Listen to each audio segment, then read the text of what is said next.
Part 2 migrasi makan di kota Tauco ini kira-kira kita dapat surprise apa lagi nih guys?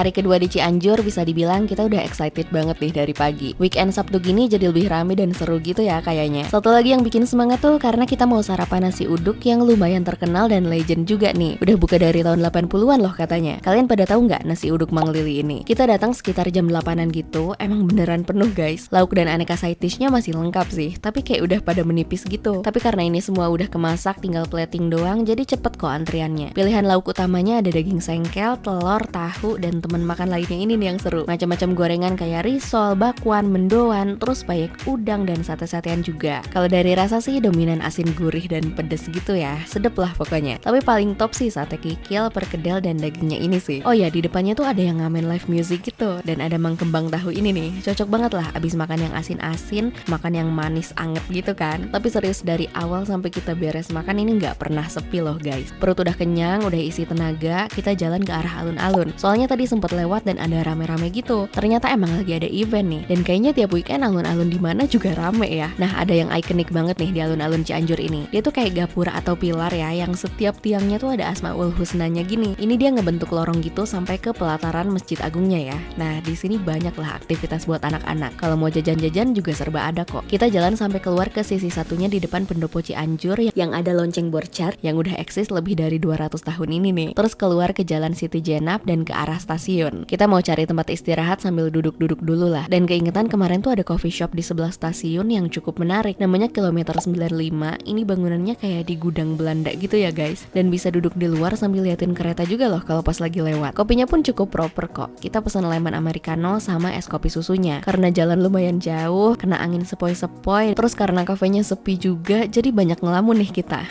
Jadi kepikiran dari tadi kita jalan ke sana kemari tuh kayak nyaman banget loh. Trotoarnya proper, bersih, nggak banyak yang ngalangin, nggak jadi capek dan berasa deket aja gitu kemana-mana. Dari sini kita juga mau lanjut jalan kaki lagi ke salah satu cagar budaya nih di kota Cianjur. Namanya Bumi Ageng Cikidang. Tapi pas sampai depannya kok ini kayak yang tutup ya. Setelah nanya-nanya, katanya kita disuruh masuk aja nggak apa-apa. Berasa lagi mau bertamu ke rumah temen nih jadinya. Untung banget pas baru sampai halamannya ini langsung ketemu Pak Pepet selaku pengurus dan masih keturunan keluarga juga dari pemilik tempat ini. Buat yang belum tahu, ini tuh sebenarnya ya rumah aja sih. Dia dibangun sama Bupati ke-10 Cianjur, Raden Adipati Arya Prawireja II di tahun 1880-an. Udah seabad lebih loh berdirinya. Selain untuk tempat tinggal, fungsi awalnya mainly buat tempat penerimaan tamu dan sempat ada peristiwa bersejarah juga loh. Katanya di sini tuh tempat perumusan pembentukan tentara peta pada zaman penjajahan Jepang, guys. Selebihnya ya banyak barang-barang dan pernak-pernik antik bersejarah. Kayak lemari vintage ini tuh katanya hadiah dari Prince Franz Ferdinand, putra mahkota Austria yang diasasinasi oleh Serbia dan memicu Perang Dunia Pertama. Kita pas diceritain kayak wow gitu loh. Sejarah yang rasanya jauh banget di masa dan belahan dunia lain, ada bagiannya yang punya wujud nyata di hadapan kita sekarang. Keren sih. Masih banyak cerita seru dari Pak Pepet yang nggak mungkin muat di video ini. Mending kalian datengin langsung aja lah. Oh ya, karena Bumi Ageng Cikidang ini tuh cagar budaya, jadi nggak ada tarif atau tiket masuk ya, alias gratis. Tapi please tinggalin donasi kalian seikhlasnya semaksimal mungkin biar tempat-tempat kayak gini tuh bisa tetap terurus dan terjaga ya. Lumayan lama sih kita di sini sampai lewat jam makan siang. Padahal kita tuh mau ke arah Cibodas buat makan sate Maranggi Cianjur lagi yang udah terkenal banget. Kayaknya kalian juga tahu ya si Maranggi Sari Asih ini. Soalnya sering jadi checkpoint atau bahkan emang nyengajain tujuannya makan ke sini. Emang rame sih, ini penuh banget. Udah lewat jam makan siang loh padahal. Kalau kita bandingin sama yang Manunung kemarin sih ini jelas lebih gendut-gendut ya dari potongannya. Tapi dari harga juga lumayan sih bedanya. Dari rasa dagingnya juga kita prefer yang Sari Asih ini. Dia bumbunya lebih balance antara gurih manisnya dan rempahnya tuh lebih mild. Tapi kalau sambal oncomnya lebih mantep yang kemarin sih. Lebih seger dan flavorful. Terus di sini juga nggak ada nasi kuning ya, jadi cuma bisa pakai ketan bakar aja. Overall ya plus minus lah, gimana mood aja lagi pengen yang gimana.